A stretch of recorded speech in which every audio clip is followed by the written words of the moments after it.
Hello everyone and good afternoon. आप सभी को नमस्ते एंड वेलकम टू करियरबिल एप्लीकेशन। आप सभी का करियरबिल की एप्लीकेशन की केमिस्ट्री की इस क्लास में बहुत बहुत स्वागत है। आ चुके हैं सभी लोग लाइव, क्लास इज लाइव ना। मुझे लगता है कि सभी लोग आ चुके होंगे लाइव। फिर अपनी आज की क्लास स्टार्ट करते हैं। अभिषेक, मुझे कमेंट इतने कम क्यों दिख रहे हैं आज? अभिषेक, पवन, राहुल, पंकज, क्या इंटरनेट स्लो चल रहा है क्या मेरे लैपटॉप का? चलो भाई, सभी को गुड आफ्टरनून, नमस्ते। स्टार्ट करते हैं अपनी आज की क्लास। एक लॉन्ग वीकेंड के बाद, लॉन्ग तो क्या ही, 2 दिन का ही तो वीकेंड था। चलो फिर, हम क्या चैप्टर पढ़ रहे थे? हमारी आज केमिस्ट्री की क्लास यानी कि रसायन विज्ञान की क्लास है। हम पढ़ रहे थे एसिड्स, बेसिस एंड सॉल्ट। अम्ल, क्षार एवं लवण के बारे में हम पढ़ रहे थे। एसिड्स क्या होते हैं, बेस क्या होते हैं, ये बात मैं पढ़ा चुकी हूं।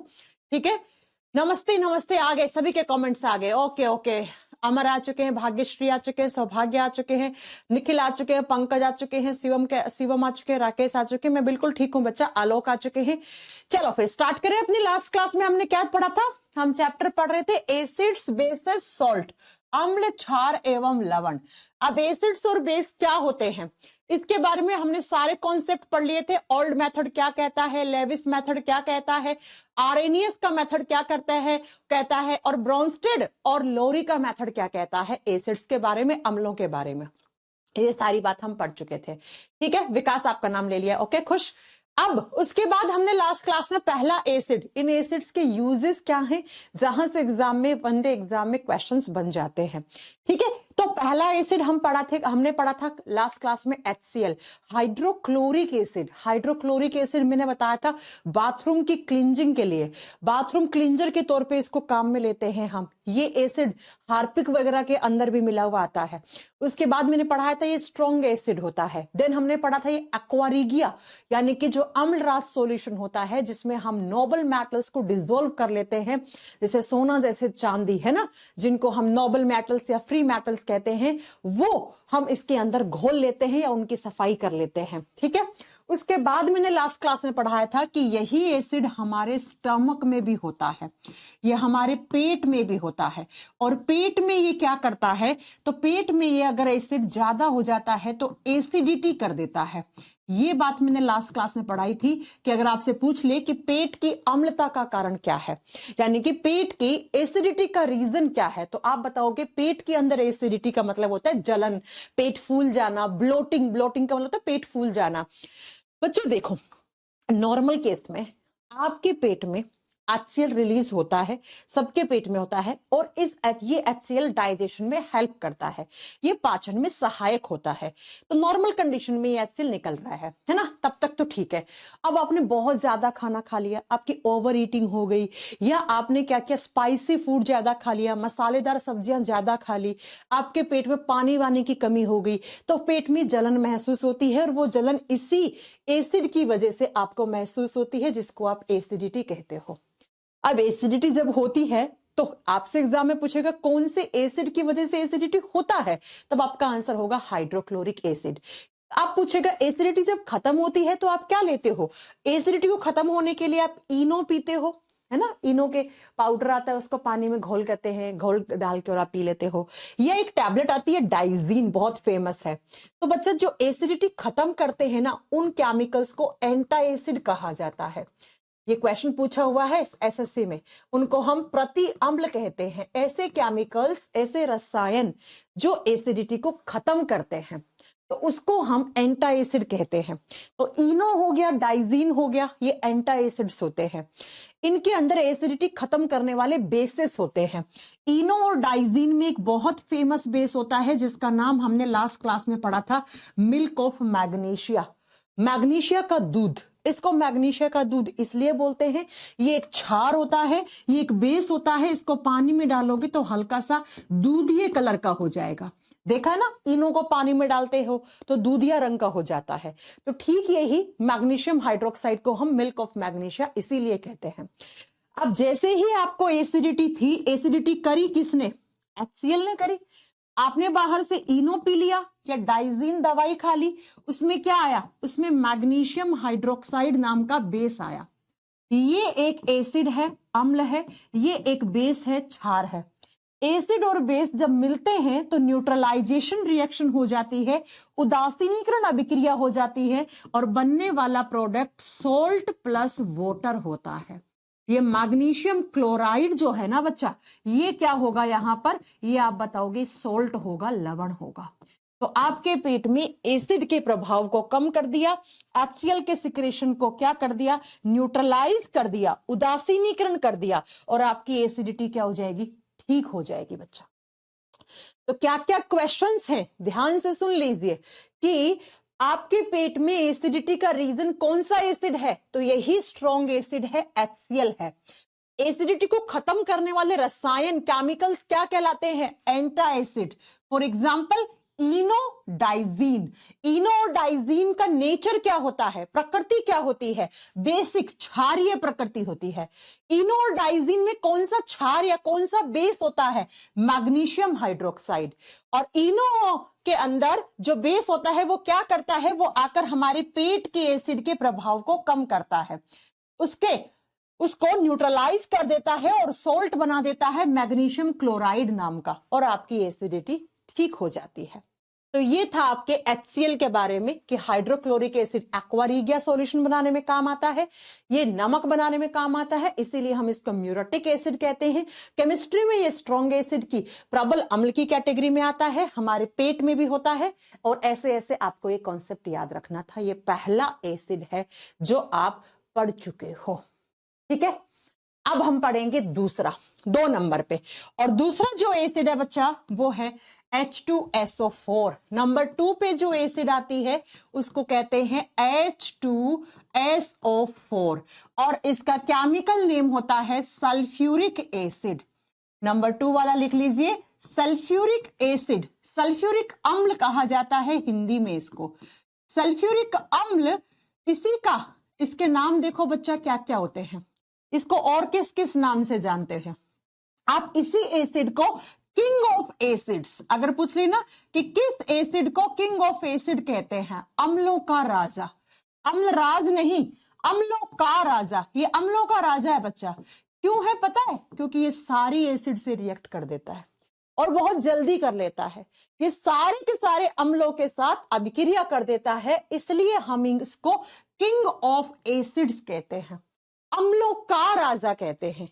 हिंदी में अम्ल राज आ जाए तो होगा HCl प्लस HNO3, लेकिन अगर पूछ ले अम्लों का राजा किसको कहते हैं तो वो होगा सल्फ्यूरिक एसिड। दूसरा, इसी को बोलते हैं ऑयल ऑफ विट्रियोल। ये बहुत बार पूछा हुआ क्वेश्चन है कि किस अम्ल को ऑयल ऑफ विट्रियोल कहते हैं। ऑयल ऑफ विट्रियोल को, जिसको हिंदी में कहते हैं तेल का थोथा, इसको तेल का थोथा भी कहा जाता है।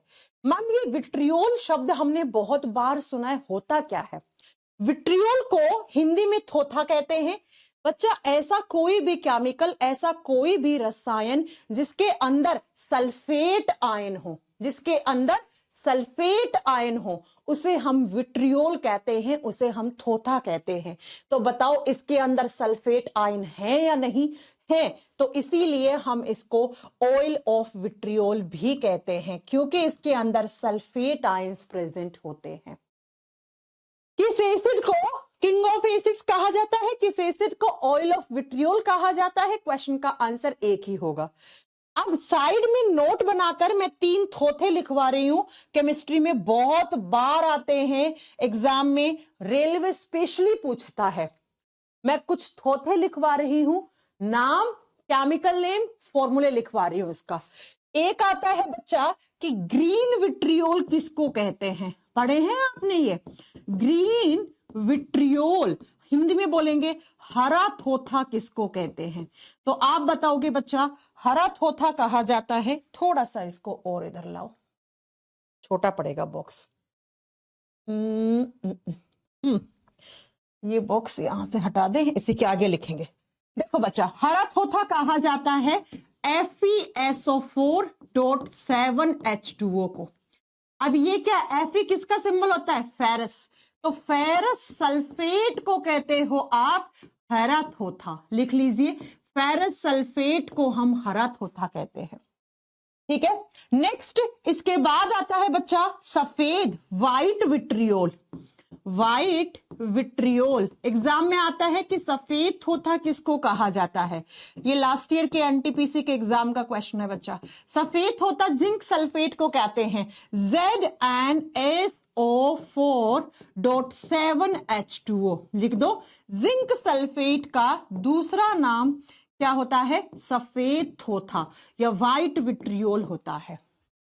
एक और होता है बच्चा ब्लू विट्रियोल। ये तीनों साइड में लिख लेना, टॉपिक से थोड़ा सा हटके हैं लेकिन एग्जाम के लिए बहुत इंपॉर्टेंट है।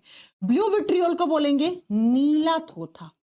और ये किसको कहा जाता है? ये कहा जाता है CuSO4.5H2O को। CuSO4.5H2O। Copper sulphate, copper sulphate. तो बच्चा जिसमें सल्फेट होता है ना उसी को केमिस्ट्री में हम क्या कह देते हैं? थोथा। और अच्छा हिंदी मीडियम वाले बच्चों, थोथा या इसको कशिश नाम भी दिया जाता है, ऐसे कशिश भी लिखा जाता है। तो इसमें से कोई भी आ गया ना तो आपको आंसर कर देना है। तो ये तीन ये थोथे हो गए। और ऑयल ऑफ विट्रियोल किसको कहेंगे? तो इसमें सल्फेट आयन है तो सल्फ्यूरिक एसिड को कहेंगे, सल्फ्यूरिक एसिड को कहेंगे। राकेश आएगा बेटा, आयुपिक नेम फॉर्मिक एसिड पढ़ाएंगे आगे, डोंट वरी। ठीक है, समझ में आ गई मेरी बात? तो ये तीनों थोथे मोस्ट इंपॉर्टेंट है, वनडे कॉम्पिटिटिव एग्जाम के लिए लिख लेना। लेकिन अगर तेल का थोथा पूछे तो वो आप सल्फ्यूरिक एसिड को कहते हो। तो सल्फ्यूरिक एसिड के इतने नाम पड़ गए। अब बात ही आती है सल्फ्यूरिक एसिड का क्या इसके अलावा भी कोई नाम होता है? जी हाँ, सल्फ्यूरिक एसिड को एक नाम से और भी जानते हैं, इसी को कहते हैं बैटरी एसिड। बैटरीज में भरने वाला एसिड यही होता है। सुना है ना, हमारी बैटरी खराब हो गई इन्वर्टर वाली, उसके अंदर एसिड की कमी हो गई, एसिड सूख गया, एसिड भरवा के लाता हूं मार्केट से, तो वो जो आपका बैटरी के अंदर एसिड डलता है वो यही एसिड डलता है। Battery acid, oil of vitriol या किंग ऑफ एसिड्स, हम इसी को ही कहते हैं।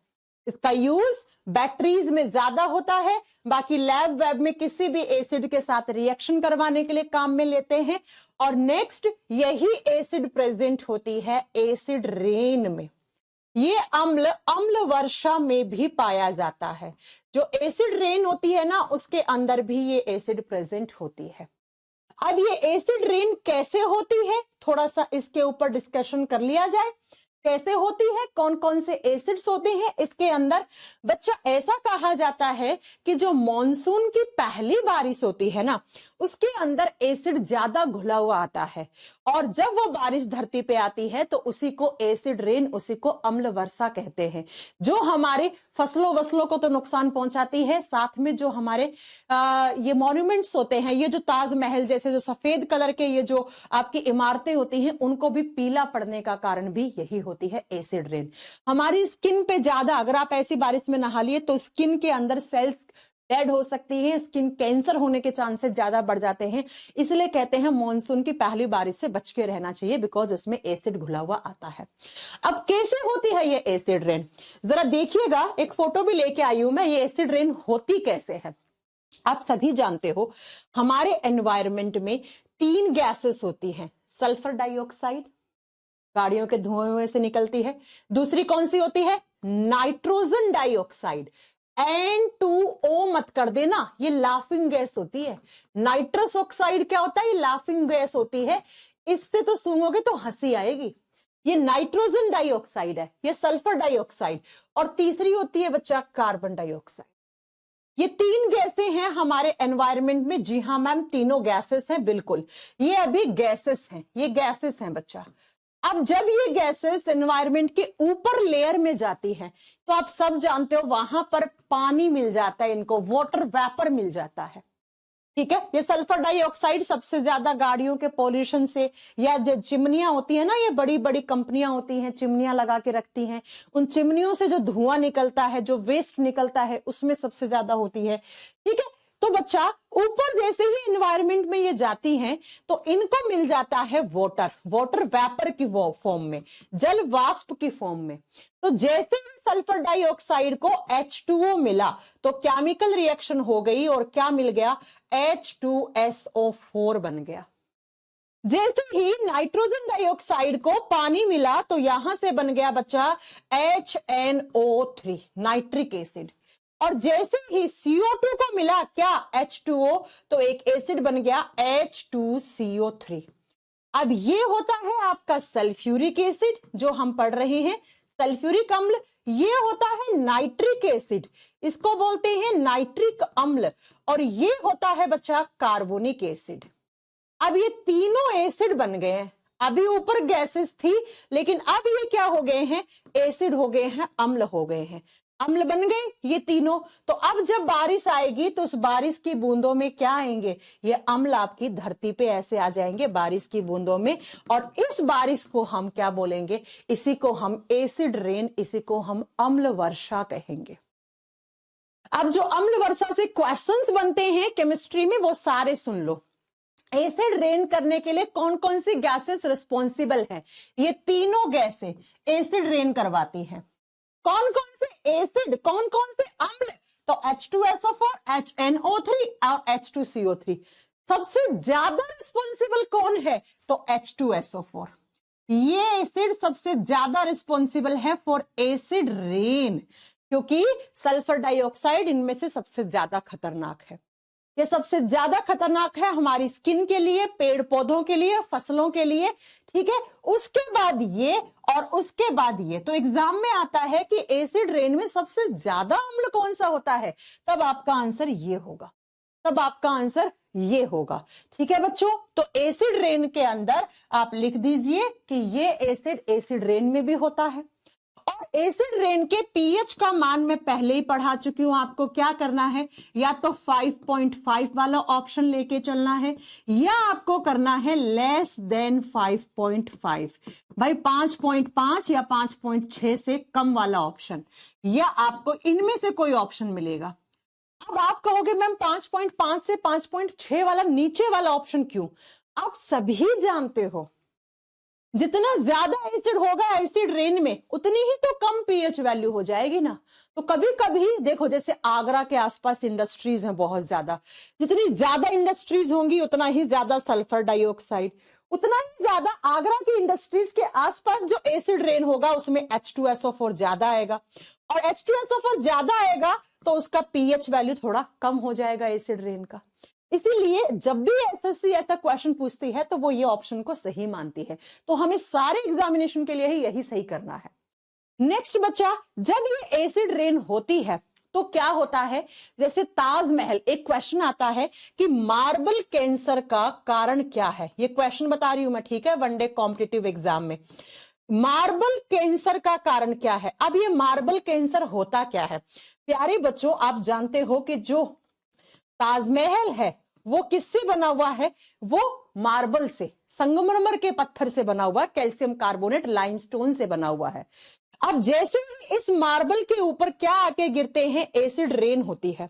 एसिड रेन होती है तो क्या हो जाता है बच्चा, ये एसिड आएंगे और वो उस मार्बल के साथ रिएक्ट करेंगे और इस मार्बल को सफेद से लाइट पीला, लाइट येलो, पीले रंग का कर देंगे, फिर पीला पड़ जाता है, ताजमहल की जो चमक होती है वो पीली पड़ जाती है, इसी को मार्बल कैंसर का नाम केमिस्ट्री में दिया गया है। तो एग्जाम में क्वेश्चन आता है कि मार्बल कैंसर का कारण क्या बनती है, तो आपको बताना है एसिड रेन, और मेन कौन सी एसिड, H2SO4, या पूछ ले ताजमहल की जो चमक है वो पीला पड़ने का कारण क्या है, तब भी आपका एसिड रेन आंसर होगा, ठीक है। ताजमहल के साथ साथ कोई भी ऐसी इमारत है, पुरानी इमारत जिसका कलर पीला पड़ रहा है सफेद से, तो उन सब का कारण एसिड रेन ही होती है। बाकी एसिड रेन और भी बहुत नुकसान पहुंचाती है, मैंने कहा ना, अगर हमारी स्किन के कांटेक्ट में आ गई, आप नहा लिए तो आपको ईचिंग वीचिंग, स्किन फटना शुरू हो सकती है। इनफैक्ट अगर स्किन के अंदर जमा हो गई एसिड रेन, अंदर चला गया एसिड, तो ये एसिड हमारे स्किन कैंसर तक का कारण बन सकते हैं। इसके साथ पशुओं के ऊपर पड़ती है तो पशुओं की स्किन खराब हो जाती है, फसल खराब हो जाती है, ये बात आप याद रखिएगा। फसल क्यों खराब हो जाएगी, फसल का एसिडिक मिट्टी, जिस मिट्टी के अंदर फसल उगी है उसके ऊपर एसिड रेन गिर गया तो एसिडिक मीडियम बढ़ गया उसका, और ज्यादा एसिडिक मीडियम में फसलें मर जाती हैं। तो ये आपको इस H2SO4 के बारे में पॉइंट्स याद रखने थे। ये स्लाइड बहुत महत्वपूर्ण स्लाइड है, इससे बहुत क्वेश्चंस बनते हैं। तो सबसे ज्यादा एसिड रेन में एसिड कौन सा होगा, इसको ऐसे कर लोगे ना, मैंने आप पे छोड़ दी है ये चीज कि सबसे ज्यादा ये होगा, फिर ये होगा, फिर ये होगा, सबसे कम ये होता है, ये दोनों ज्यादा होते हैं एसिड रेन। ये बात याद रखिएगा। चलो अब 3 नंबर के एसिड को पढ़ लेते हैं फटाक से। और तीसरा एसिड आता है HNO3। पहला HCl था, दूसरा H2SO4 था। और हाँ, H2SO4 में पंकज बिल्कुल स्मेल आती है, H2SO4 में ही नहीं। याद रखिएगा, जब भी केमिस्ट्री में कहीं पर भी SS का मतलब होता है सल्फर। सल्फर जहां जहां दिखेगा वो गंधक का कारण बनेगा, वो गंध लाएगा, वो स्मेल लाएगा। सल्फर, प्याज लहसुन में क्यों बदबू आती है? क्योंकि प्याज और लहसुन में सल्फर होता है। एक केमिस्ट्री वाली लैब से जब भी आप गुजरे होंगे ना बच्चा, तो वहां पे सड़े हुए अंडे जैसी बदबू आई होगी आपको। कितनी गंदी बदबू है, वो आती है H2S। H2S का मतलब होता है हाइड्रोजन सल्फाइड गैस। ये जो चीजें मैं बताती हूं ना, इनको अपने नोट्स में साइड में लिखा करो। हाइड्रोजन सल्फाइड गैस, और इसके अंदर भी क्या है, सल्फर है। तो ये कैसी, ये रोटन एग जैसी स्मेल फेंकती है, सड़े हुए अंडे जैसी बदबू आती है हाइड्रोजन सल्फाइड से। तो मेरे कहने का ये मतलब है कि H2SO4 की बोतल को भी सूंघोगे तो आपको बदबू आएगी, क्योंकि इसके अंदर ऐसा सल्फर। सल्फर जहां जहां होता है ना, वहां वहां गंधक आती है, स्मेल आती है गंदी सी। ठीक है, जैसे हाइड्रोजन सल्फाइड गैस, इसके अंदर सड़े हुए अंडे जैसी बदबू आती है। जैसे प्याज, अदरक, लहसुन में प्याज के अंदर स्मेल होती है, अदरक के अंदर स्मेल होती है, लहसुन में बदबू आती है, उसमें भी सल्फर है। तो H2SO4 में भी आपको क्या मिलेगी, स्मेल मिलेगी, सल्फर कारण है उसका। तीसरा एसिड है आपका HNO3। HNO3 को कहा जाता है नाइट्रिक एसिड। नाइट्रिक एसिड या नाइट्रिक अम्ल, HNO3 नाइट्रिक एसिड या नाइट्रिक अम्ल। अब बच्चा, नाइट्रिक एसिड के 2 काम तो मैं पहले ही बता चुकी हूं। अभी बताया कि ये भी एसिड रेन में होता है। हाँ जी, ये अम्ल वर्षा में पाया जाता है मैम, बिल्कुल। दूसरा हमने लास्ट क्लास में पढ़ा था HCl प्लस HNO3 क्या कहलाता है, एक्वारीजिया सॉल्यूशन कहलाता है। पढ़ाया था ना कि एक्वारीजिया अम्ल राज बनाने में कौन कौन से एसिड, HCl प्लस HNO3। ये चीज हटा दूं ना यहां से, आपने नोट डाउन कर ली होगी। चलो, नहीं तो आ जाएगी आगे मेटल नॉन मेटल के चैप्टर में भी। तो बच्चों याद रखिएगा कि यहां पर 2 तो इसके पहले ही बता चुकी हूं मैं काम। तीसरा काम, ये एक्सप्लोजिव बनाने में काम आता है। एक्सप्लोजिव का मतलब होता है विस्फोटक सामग्रियां। विस्फोटक सामग्रियां बनाने में काम आता है बच्चा। अब विस्फोटक सामग्री तो समझ ही गए हैं, जो ब्लास्ट करती है।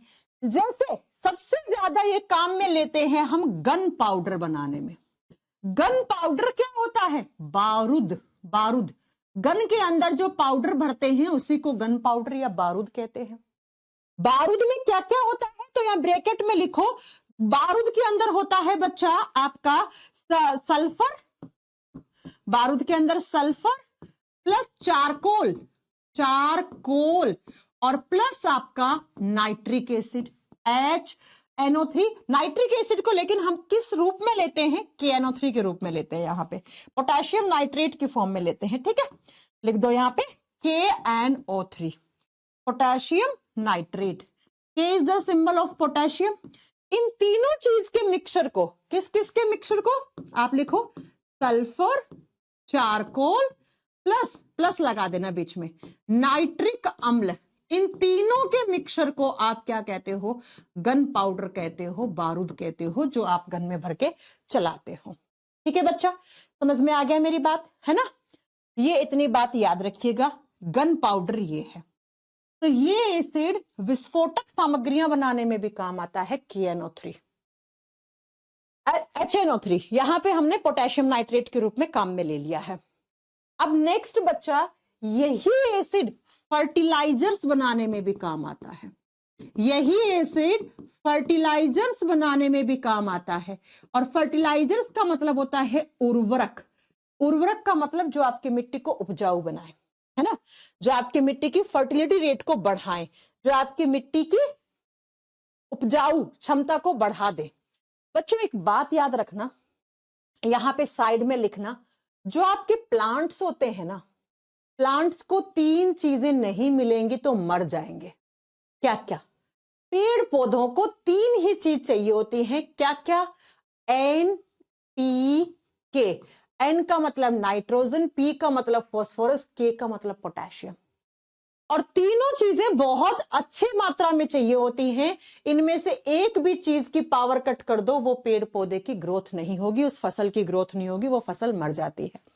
तो आप क्या करते हो, उस फसल की ग्रोथ अच्छी करवाने के लिए, उस मिट्टी को और ज्यादा अच्छे से उपजाऊ करने के लिए वहां पे फर्टिलाइजर्स डाल देते हो, वहां पर उर्वरक वगैरह ऐड कर देते हो। और उन्हीं उर्वरकों में देखो ये काम में लिया जाता है किसकी वजह से? नाइट्रोजन की वजह से।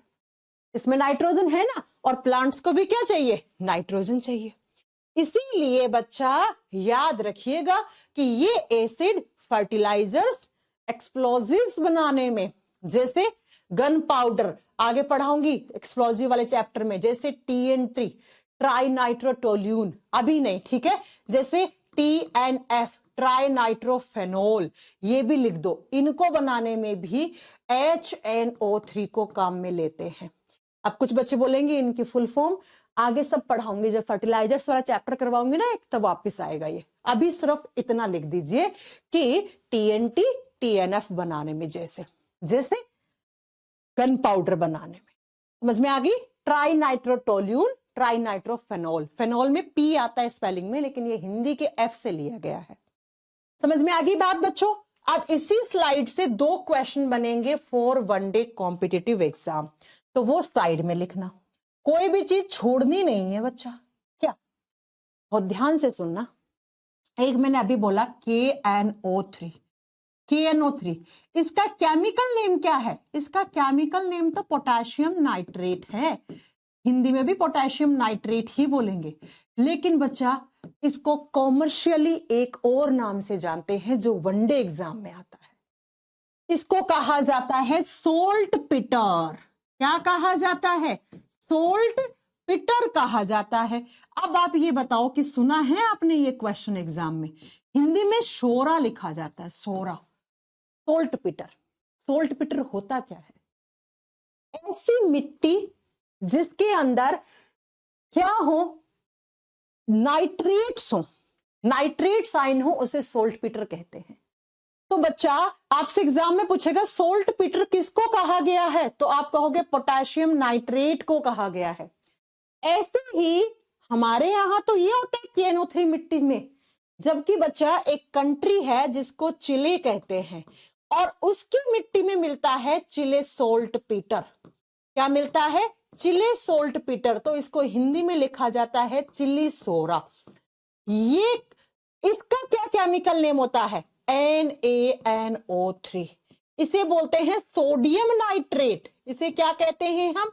सोडियम नाइट्रेट कहते हैं। तो ये चिली कंट्री की मिट्टी में मिलता है नाइट्रेट, ये हमारे इंडिया में मिलता है, तो इसको सोल्ट पिटर या इंडियन सोल्ट पिटर भी कहते हैं। तो 2 क्वेश्चन ये हो गए एग्जाम के। तीसरा क्वेश्चन ये हो गया, जब भी नोट्स बनाओ तो ये जो एक्स्ट्रा चीजें मैम बताती हैं, ये लाइन ड्रॉ करके पेज के राइट हैंड साइड में लिख लिया करो। ठीक है, समझ में आई मेरी बात? ओके। हाँ बच्चा, बायोलॉजी भी लग जाएगा, डोंट वरी, दोनों एक साथ लेने वाली हूं। सॉल्ट पिटर और चिले सॉल्ट पिटर दोनों एग्जाम में आते हैं क्वेश्चन। तो हमने 3 एसिड पढ़ लिए, कौन कौन से? HCl, H2SO4, HNO3। अब चलो नेक्स्ट पे चलते हैं। नेक्स्ट आता है ऑक्जेलिक एसिड, COH, COH। चलो लिखो नेक्स्ट। अच्छा नंबरिंग आप कर लेना बेटा, मैं कभी नंबरिंग उल्टी सुल्टी कर दूं ना, वैसे 4 नंबर ही अभी तो याद है मुझे। ऑक्जेलिक एसिड, ऑक्जेलिक अम्ल, मैं आपका कोई क्वेश्चन नहीं छूटने दूंगी, बस आप अच्छे से पढ़ो, ठीक है? किसी भी चैप्टर से नहीं छूटने दूंगी। ऑक्जेलिक अम्ल जितना एक्स्ट्रा जो होगा सब आपको पढ़ाते जाऊंगी। लिखिएगा ऑक्जेलिक एसिड कैसे लिखते हैं हम? ऐसे लिखते हैं COOH एंड COOH। ये रहा ऑक्जेलिक एसिड। 3 क्वेश्चन बहुत फेमस है ऑक्जेलिक एसिड से, तीनों अभी बता दूंगी। 3 क्वेश्चंस बहुत ही ज्यादा फेमस हैं ऑक्जेलिक एसिड से। अभी बताऊंगी, आप कहोगे यस मैम हमने पढ़ा है, पुराने पेपर दिए, प्रीवियस ईयर लगाए हैं तब। सबसे पहला यही एसिड किडनी स्टोन का कारण बनता है। किडनी स्टोन, पत्थरी, पत्थरी जो होती है ना हमारे शरीर में, और स्पेशली कौन सी, किडनी वाली, वो इसी एसिड की वजह से होता है। अभी बताएंगे कैसे। और मैं आपको बता दूं, जब पथरी होता है तो डॉक्टर क्या कहता है, पालक और टमाटर नहीं खाना। क्यों? क्योंकि यही एसिड टमाटर में भी होता है और पालक में भी होता है। अगर किसी को पथरी हुई होगी तो इसको बिल्कुल डॉक्टर ने मना किया होगा कि टमाटर और पालक मत खाना भैया। टमाटर खा भी रहे हो तो उसके बीज, उसका छिलका उतार देना, क्योंकि टमाटर के बीज और छिलके में ज्यादा होता है ऑक्जेलिक एसिड। अब मैम ऑक्जेलिक एसिड कैसे पथरी बनाता है, चलो जरा पढ़ते हैं पथरी होता क्या है, क्योंकि कभी कभी एग्जाम में आ जाते हैं पथरी का केमिकल नेम क्या है, एग्जामिनर कुछ भी डाल देता है, पथरी होता क्या है। सुनो बच्चों, थोड़ी सी ध्यान से मेरी बात सुनना। आप सब जानते हो हमारे बॉडी में कैल्शियम होता है। जी हाँ मैम, अगर मैं आपसे पूछ लूं कैल्शियम कहाँ कहाँ होता है, आप सब लोग मुझे एक ही वाणी में आंसर करोगे, हमारे बालों में, हमारे नाखूनों में, हमारी हड्डियों में, हमारे दांतों में मैम कैल्शियम होता है। ये आप बिल्कुल सही कह रहे हो, लेकिन जब भी कोई आपसे पूछे कि पथरी करने वाला कैल्शियम कौन सा होता है, वो आपके खून वाला। आपके खून में कैल्शियम ज्यादा है। कहाँ का कैल्शियम पथरी करता है? नाखूनों का कैल्शियम चल के थोड़ी जाएगा, आओ भाई पथरी करते हैं, नहीं ना।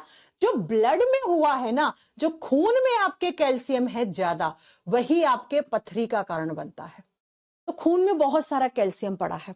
अब इसी स्टेज में जब आपके खून में कैल्शियम था बहुत ज्यादा, एक्सेस अमाउंट में कैल्शियम था, तो बच्चा उसी समय में आपने बाहर से क्या ले लिया, ऑक्जेलिक एसिड। आपने पालक खा लिया, है ना, आपने बहुत ज्यादा टमाटर खा लिया, टमाटर की सब्जी खा ली, तो टमाटर और पालक में क्या है, ऑक्जेलिक एसिड। कैल्शियम पहले ही पड़ा था, तो ये ऑक्जेलिक एसिड आएगा और किसके साथ, ये जुड़ जाएगा बच्चा इसी कैल्शियम के साथ। और ये कैल्शियम तो इंतजार ही कर रहा था कोई आ जाए मेरे साथ जुड़ जाए, और जुड़कर ये इस तरीके से ऐसे क्रिस्टल बनाने लग जाता है, क्रिस्टल फॉर्म करने लग जाता है ऐसे, और इसी क्रिस्टल को आप कैल्शियम ऑक्जिलेट कहते हो। क्या कहते हैं हम इसी को, कैल्शियम ऑक्जिलेट। और बच्चा यही पथरी है, यही पथरी का केमिकल नेम है। अब ये पथरी जाएगी आपकी किडनी में या आपके गोल ब्लैडर में जाके धंस जाती है, फिर आपको डॉक्टर बोलता है किडनी में इतना बड़ा स्टोन है देख लो, है ना। फिर कहते हैं कि beer P low. Beer wear नहीं, देखो बच्चा एक बात याद रखना कि ये सब तो पीने की बातें होती हैं फालतू की, कि बियर पी लो, ये आप लिक्विड ज्यादा लो। किडनी है, किडनी का काम क्या, यूरिन बनाना, पेशाब, पेशाब बनता है उसमें पानी आता है। तो किडनी में अगर कहीं स्टोन है तो जितना ज्यादा यूरिन का फॉर्मेशन होगा, जितना ज्यादा आप पेशाब करोगे, उतना ही ज्यादा चांसेस है वो स्टोन आपके पेशाब से बाहर निकल जाए। तो सिर्फ ये नहीं है कि आप बियर पी के स्टोन बाहर निकाल सकते हो, नहीं, आप पानी पियो, आप जूसेस पियो, आप ग्लूकोज वाटर पियो, इन सब से भी पथरी बाहर निकल जाती है। ये तो पीने वाले बेवड़े लोगों के बहाने होते हैं कि हाँ मेरे को पथरी होगी तो चलो चारों, उसको पथरी हुई है तो हम चारों दोस्त बियर पीना शुरू कर देते हैं, है ना।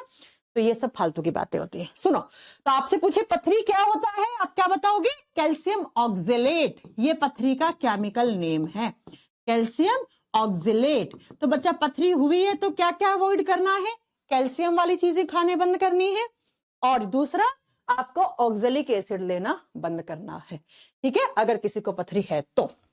राइट बच्चों, बाकी डॉक्टर के पास बहुत सारे ट्रीटमेंट हैं, बाकी ये नहीं है कि सिर्फ बियर से ही आपका स्टोन रिमूव हो सकता है, ये सब तो लड़कों को पीने के बहाने चाहिए। पथरी होती है सुरेश को, सुरेश के साथ 4 दोस्त और पीते हैं बियर, कहते हैं, फिर पूछता है कोई इतना बियर क्यों पी रहे हो, कहते वो सुरेश का पथरी है ना इसलिए पी रहे हैं। ये कोई बात होती है क्या, है ना, याद होगी बात। नेक्स्ट नेक्स्ट जो क्वेश्चन आता है वो क्या आता है, वो आता है बच्चा ये ऑक्जेलिक एसिड ना, अगर हमारे कपड़ों पे, आपके कपड़े हैं, कपड़ों पे किसका दाग लग जाए, रस्ट का। रस्ट का मतलब होता है जंग, आपके कपड़ों पर जंग का दाग लग जाए, तो जंग के दाग को हटाने के लिए हम इसी एसिड को यूज में लेते हैं।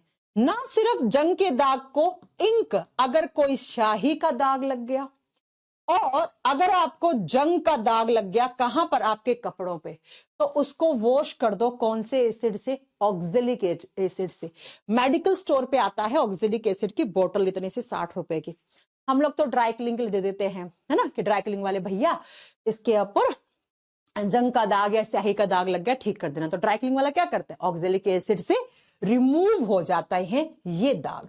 तो एग्जाम में क्वेश्चन आता है कि कपड़ों से जंग के धब्बे या स्याही के धब्बे हटाने के लिए कौन सा एसिड काम में लेते हैं, तो वहां पे ऑक्जेलिक एसिड काम में लेते हैं।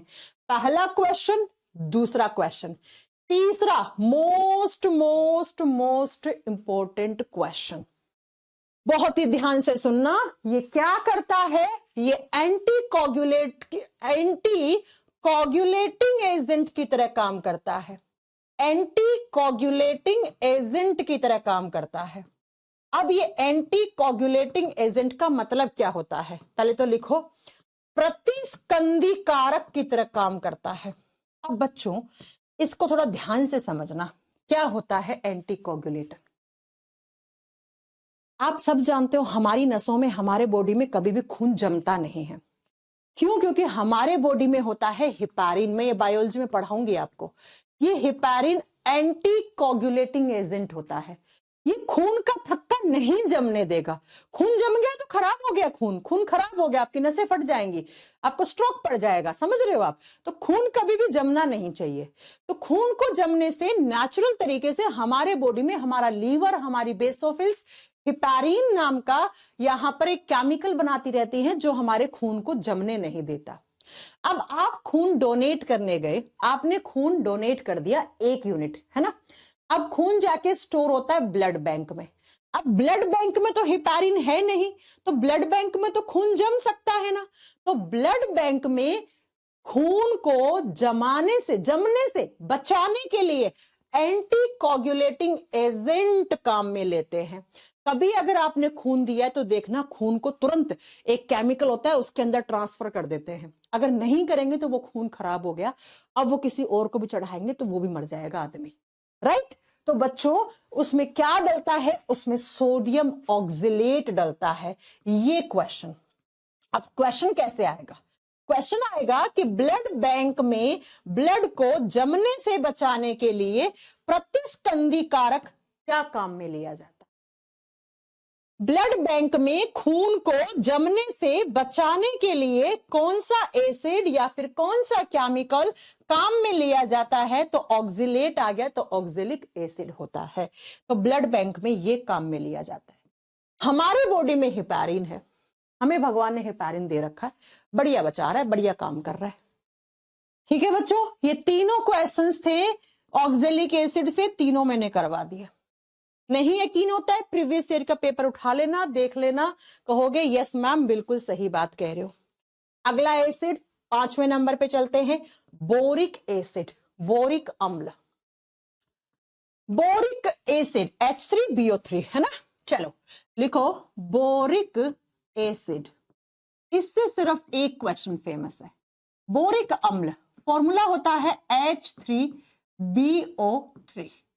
इससे एक ही क्वेश्चन देखा है मैंने इतना फेमस, बाकी आपको अगर कोई मिले तो मुझे भी बताइएगा। क्या क्या बोरिक एसिड कहां पे काम में लिया जाता है। सबसे पहला, ये एसिड एंटीसेप्टिक दवाइयों में काम में आता है। अब मैम ये एंटीसेप्टिक मेडिसिन होती क्या है, आप जब छोटे थे तो एक एड सुनते थे आप, विकोटर्मरी या Boroplus. Boroplus is a antiseptic cream, Boroplus is a antiseptic cream. कहीं पे भी कट गया, जल गया, तो उसके ऊपर जो आप क्रीम लगाते हो उनको एंटीसेप्टिक क्रीम कहते हैं, ठीक है। कटने और जलने पर जो आप ऑइंटमेंट लगाते हो, जो क्रीम लगाते हो, उनको एंटीसेप्टिक क्रीम कहते हो। तो उन्हीं एंटीसेप्टिक क्रीम में बोरिक एसिड काम में लिया जाता है। दूसरा बच्चा आई वॉश, आई वॉश आते हैं बहुत सारे, आंखों में खुजली हो रही है, डॉक्टर के पास जाओगे वो आपको आई ड्रॉप दे देगा या आई वॉश दे देगा। तो आई ड्रॉप्स या आई वॉश करने वाले जो केमिकल्स आते हैं उनमें बोरिक एसिड आता है। गजाला ये आगे पढ़ाएंगे, अभी नहीं, ठीक है। समझ गए मेरी बात।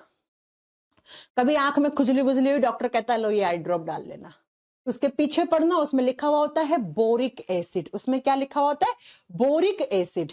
और इसी एसिड को हम कैरम एसिड भी कहते हैं। Carrom acid. कैरम एसिड का मतलब क्या? कैरम बोर्ड खेला है बचपन में? हाँ, कैरम बोर्ड खेला है ना? तो कैरम बोर्ड पे हम क्या छिड़कते थे? एक पाउडर छिड़कते थे। वो पाउडर किस एसिड का था? वो इसी पाउडर, इसी एसिड का था। तो कैरम बोर्ड पर हम एक पाउडर छिड़कते थे और उसी पाउडर को हम बोरिक एसिड वाला पाउडर, या हम इसको क्या कहते हैं बच्चा? इसको कैरम पाउडर या कैरम एसिड के नाम से भी जाना जाता। तो इसमें से ये कोई ज्यादा इंपॉर्टेंट नहीं है। ये आता है कि आंख धोने वाली सामग्रियां या आंख में दवाइयां जो डलती हैं उसके अंदर कौन सा एसिड है, उसके अंदर कौन सा एसिड है, तो वो आपको याद रखना है, वो बोरिक एसिड है। ठीक है, चलें आगे। नेक्स्ट चलें आगे। ये बात समझ में आ गई, ये बोरिक एसिड हो गई। अब आता है अगला लैक्टिक एसिड। लैक्टिक एसिड से बनने वाले क्वेश्चंस भी बता देती हूं मैं सारे, कि क्या क्या क्वेश्चंस बनते हैं लैक्टिक एसिड से, क्या क्या एग्जाम में लैक्टिक एसिड से क्वेश्चंस आ सकते हैं। लैक्टिक एसिड से एक क्वेश्चन बहुत फेमस है एग्जाम में, यहां लिख लो। कौन सा? कि जब आप ज्यादा एक्सरसाइज कर लेते हो, ज्यादा रनिंग कर लेते हो, तो आपकी मांसपेशियों में थकान हो जाती है, और वो थकान किस अम्ल की वजह से होती है? लैक्टिक अम्ल। सबसे पहला लैक्टिक एसिड किस में होता है? कर्ड में होता है, दही में पाया जाता है, दही में पाया जाता है। कभी कभी आता है खट्टे दूध में, तो खट्टे दूध का मतलब ही क्या होता है? खट्टे दूध का मतलब होता है दही। ठीक है, अब कैसे बनता है दही में, थोड़ा सा इससे बात कर लेते हैं, क्योंकि यहां से क्वेश्चन एग्जाम में बन जाता है। आप जानते हो बच्चा, दूध होता है, दूध हल्का सा पीने पर मीठा लगता है। क्यों? क्योंकि दूध के अंदर एक कार्बोहाइड्रेट होती है, और कौन सी कार्बोहाइड्रेट? Lactose, milk sugar. इस लैक्टोज को कहते हैं हम मिल्क शुगर, दूध वाली शर्करा। एग्जाम में आ जाए दूध वाली शर्करा कौन सी होती है, तो आंसर करना है लैक्टोज। आप आगे पढ़ोगे लैक्टोज, माल्टोज, गैलेक्टोज, है ना, एस्पार्टेम, ऐसे ही सैकरीन, बहुत सारी आप क्या पढ़ोगे? शुगर पढ़ोगे। ये दूध है। अभी इस दूध के मीठापन का कारण ये लैक्टोज है। अब आपने इस दूध का दही जमाना है, तो आप हल्का सा इसमें दही या छाछ डाल देते हो। ठीक है, और दही और छाछ डाल देते हो, तो दही और छाछ में क्या होते हैं? एक बैक्टीरिया। कौन से बैक्टीरिया? लैक्टोबैसिलस नाम के बैक्टीरिया। लैक्टोबैसिलस बैक्टीरिया होते हैं, और ये बैक्टीरिया क्या करते हैं? इस शुगर को किसमें? एसिड में बदल देते हैं। और कौन सा एसिड? लैक्टिक एसिड में। अब एसिड तो खट्टे होते हैं, मैम ने पढ़ाया था, तो ये क्या हो गया? खट्टा दूध। खट्टा दूध का मतलब ये दही जम गया। ये क्या जम गया? दही जम गया। तो पहला आपको याद रखना है क्या? कि बच्चा, दही के अंदर लैक्टिक एसिड पाया जाता है।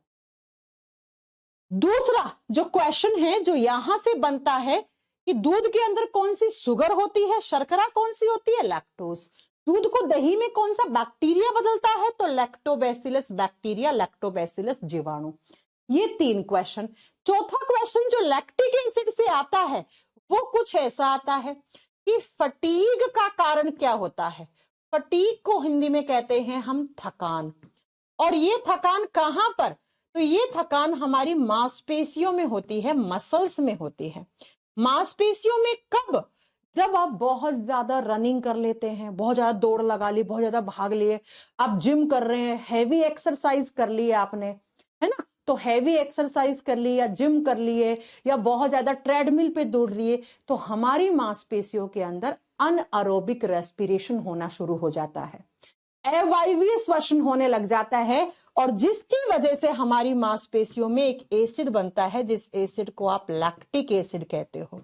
और यही लैक्टिक एसिड जम जाता है कहां पर? इसका जमाव हो जाता है हमारी मसल्स में, हमारी मांसपेशियों में, और जिसकी वजह से आपकी मांसपेशियों में थकान, मसल्स में क्रैम्प आ गए। जो लोग जिम में जाते हैं वो कहते हैं ना, मेरी यहाँ की मसल्स में क्रैम्प आ गया यार, 2-3 दिन से मैं उठ ही नहीं पा रहा हूं, मसल्स स्ट्रेन हो गई हैं, है ना, ऐसा सुना होगा।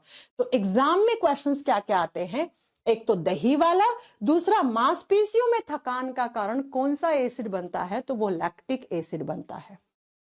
या फटीग का रीजन क्या है, तो फटीग का रीजन भी आपका लैक्टिक एसिड है। ऐसा कुछ आपसे क्वेश्चन पूछ ले तो आपका आंसर यही होगा।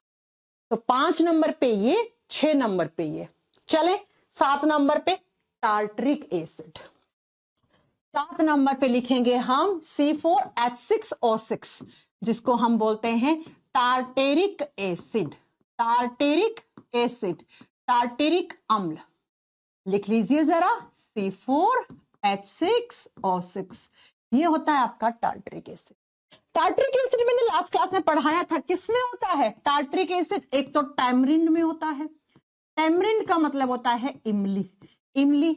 और दूसरा मैंने कहा था कि जो कच्चा आम होता है ना, अनराइप आपका मैंगो, कच्चा आम जिसको बोलते हो, उसमें भी टार्टरिक एसिड होता है। क्लास सही चल रही है ना? अभी कमेंट्स नहीं आ रहे मेरे पास। चेतन आप ना पढ़ाई पे ध्यान दो, ठीक है?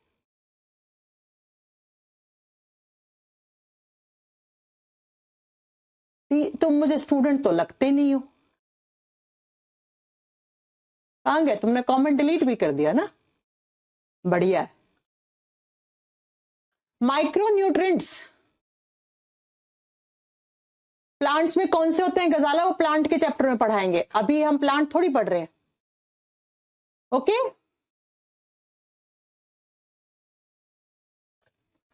समझ में आ गई?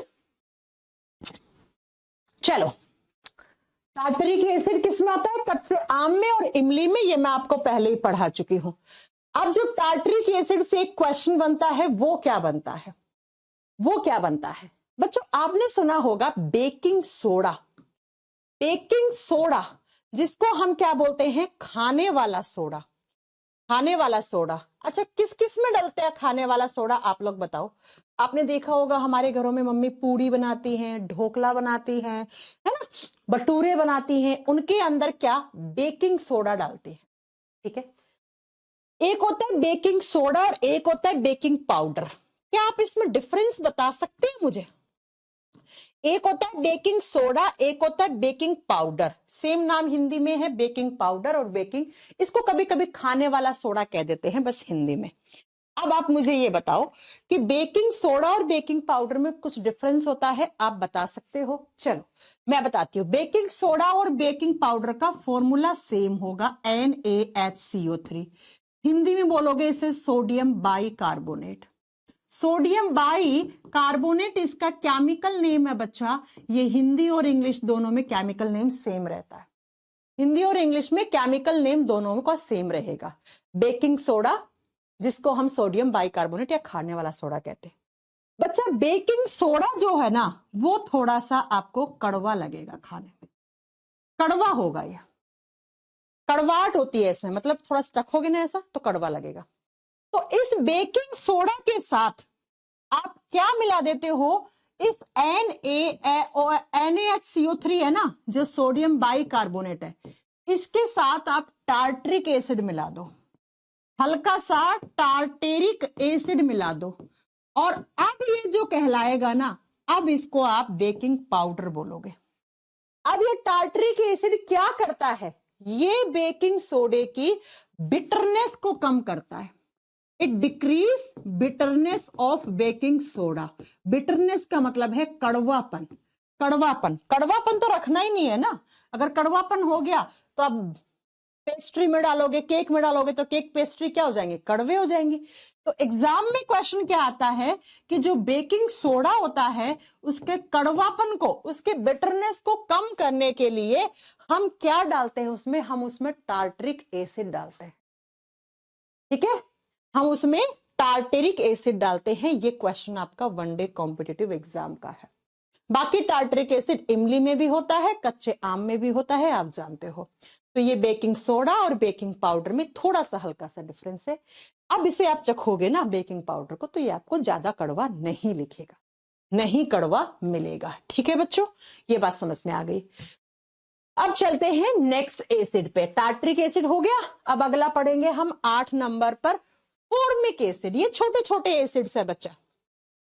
Formic acid, formic acid HCOOH, formic acid, Hindi में सेम नाम है, फॉर्मिक अम्ल हो जाएगा। और फॉर्मिक अम्ल, ये फॉर्मिक शब्द पता है कहां से आया है? लैटिन भाषा से। लैटिन भाषा में चींटियों का नाम पड़ता है ये। चींटी, चींटी के अंदर होता है फॉर्मिक एसिड। तो लिख दीजिए बच्चा, HCOOH किस में पाया जाता है? रेड आंट में, लाल कलर की जो चींटियां होती है ना उनमें, और दूसरा बीज, मधुमक्खियों में। लाल चींटी और मधुमक्खी जब आपको काट देती है, कहीं पे स्टिंग कर देती है, बाइट कर देती है, तो वो कौन सा एसिड छोड़ के जाती है? वो फॉर्मिक एसिड ही छोड़ के जाती है। तो क्वेश्चन भी यही आता है कि मधुमक्खी के डंक में या फिर जो चींटी है उसने काट दिया तो वो कौन से एसिड को छोड़ के जाती है? तो वो फॉर्मिक एसिड को छोड़ के जाती है। ऐसे ही अनुभव क्वेश्चन बनते हैं। एक एक क्वेश्चन बता रही हूं अनुभव कि कैसे बनते हैं। आप फिर भी कह रहे हो कि कैसे क्वेश्चन बनते हैं। ये क्या है? ये क्यू का मतलब क्या होता है? क्वेश्चन होता है। ठीक है अनुभव, ये क्या है? क्यू का मतलब क्या होता है? क्वेश्चन होता है। सब बता रही हूं एक एक करके। ये क्या है क्यू का मतलब? क्यू का मतलब क्या होता है? क्यू का मतलब क्या होता है? फिर भी आप पूछ रहे हो कि मैम आप क्वेश्चंस कैसे बनते हैं इनसे? मैम एक एक क्वेश्चन बोर्ड पे लिख के बता रही है। कुछ बच्चों ने ना कभी साइंस लाइफ में पढ़ी ही नहीं है, मुझे ऐसा लगता है ना। चलो, तो फॉर्मिक एसिड कहां कहां होता है आप बताओगे? चींटी के डंक में, मधुमक्खी के डंक में। और बच्चा अगर आपसे पूछ ले कि इसका आयुर्वेदिक नेम क्या है, इसको और किस नाम से जानते हैं, तो आप बताओगे इसी का दूसरा नाम होता है मिथेनोइक एसिड। इसी को हम मिथेनोइक अम्ल के नाम से भी जानते हैं। तो कभी आपसे ऐसे क्वेश्चन पूछे ना घुमा के कि भाई चींटी के डंक में कौन सा एसिड होता है, तो वहां पर ये ऑप्शन भी हो सकता है। फॉर्मिक एसिड ना होके मिथेनोइक एसिड भी वहां पर ऑप्शन में हो सकता है। तो ये भी आपको याद रखना। क्यू का मतलब क्वीन होता है। कार्तिक तुम्हें ब्लॉक होना है क्या इस बैच से? है कि क्यू का मतलब क्वीन होता है। ओके बच्चों, तो ये आपके 7 एसिड थे आज की क्लास के। ठीक है, अब जो बचे हुए एसिड्स और बेस जो हैं वो हम कल की क्लास में कर लेंगे। कल एसिड बेस खत्म हो जाएंगे आपके जितने बेस हैं। और जैसा मैंने आपको कहा था कि मैं आपको जैसे ही चैप्टर खत्म होगा तो 10 से 12 क्वेश्चंस की प्रैक्टिस करवाऊंगी, ज्यादा नहीं, 10 से 12 क्वेश्चंस करवा दूंगी प्रीवियस ईयर के। सबको समझ में आ जाएगा क्या मैंने पढ़ाया, क्या मैंने कंटेंट दिया, आप लोगों को क्या समझ में। ठीक है, गूगल की वजह से अब एप्लीकेशन पे क्लास नहीं होंगी ऐसा नहीं है। ठीक है, अभी गूगल प्ले स्टोर ने ऐसी कोई प्राइवेसी नहीं की है। गूगल प्ले स्टोर ने बहुत सारी एप्लीकेशंस रिमूव की थी, जैसे naukri.com, जैसे 99acre.com। लेकिन गूगल अपना चार्जेस बढ़ा रहा है, 30% रेवेन्यू का ले रहा है। तो 8 हो गए क्या? अच्छा, 8 एसिड पढ़ लिए। नंबरिंग मुझे नहीं याद रहता है, नंबरिंग आप अपने आप से करते रहिए। मृत कह रहे मैम और पढ़ाइए। बच्चा और भी बैचेस में क्लास होती है, कि बैच में थोड़ी होती है। ठीक है, ओके। शिवम, करण, अमित, संदीप, स्वीट, ठीक है, चलो हो गया। राहुल जी कह रहे क्लास क्यों नहीं चल रही है? राहुल जी क्लास हुए, स्टार्ट हुए 54-55 मिनट हो गई है, क्लास तो खत्म भी हो गई। हाँ